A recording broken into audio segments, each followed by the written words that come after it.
The YWCA of Boulder County is hosting a Women's Empowerment Day at the Colorado State Capitol. Right now joining us, we have Debbie Pope. Thank you so much for joining us, Debbie. So let's talk about Tuesday's event. What can people expect, especially if they want to attend?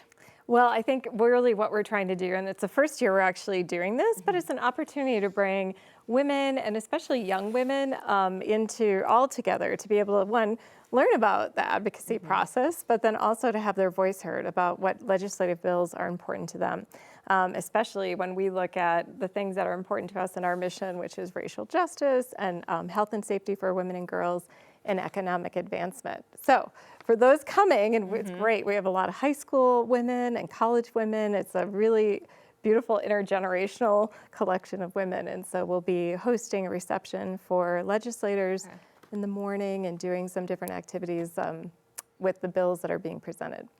So all ages. All ages. Yeah, yes. From high school to grown adults. So this is starting at 8:30 Tuesday morning, right? Kind of walk me through the events that we can expect to see Tuesday. Yeah, and actually from 8:15 to 9, just because we know how busy legislators are right now. That's true. We will be hosting again a breakfast for a chance for their constituents to meet with legislators, and then from 9 to 10:30 we'll actually be looking and observing the different bills that are going through the House and Senate sides, as well as some of our representatives have been great about also meeting, especially with these younger women, to be able to share with them a little bit more about the different processes that are in place, why their voice is so important.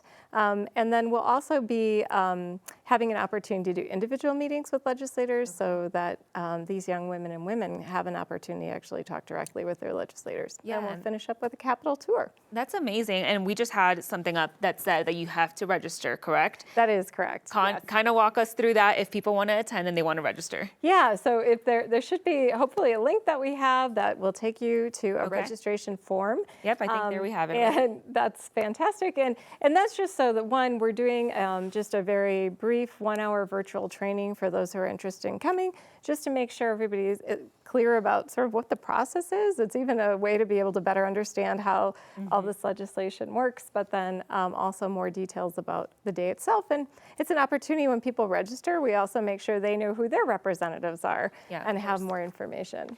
If someone wants to attend, first time you guys are doing this, what are some important points that you want to tell them?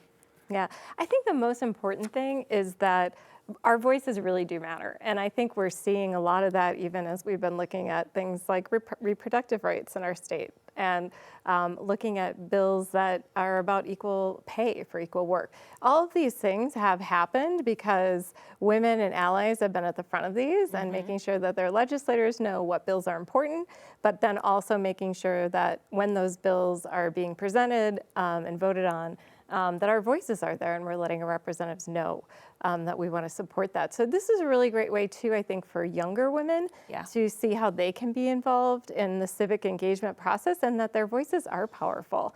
Yeah, there's a lot of feeling these days sometimes like, does my voice really matter? And we really want to make sure that they see the process and just how important that is too. Yeah, your voices are powerful. So thank you so much, Debbie, for joining us, and make sure you go 8:15 Tuesday at the State Capitol. We'll be right back after this break.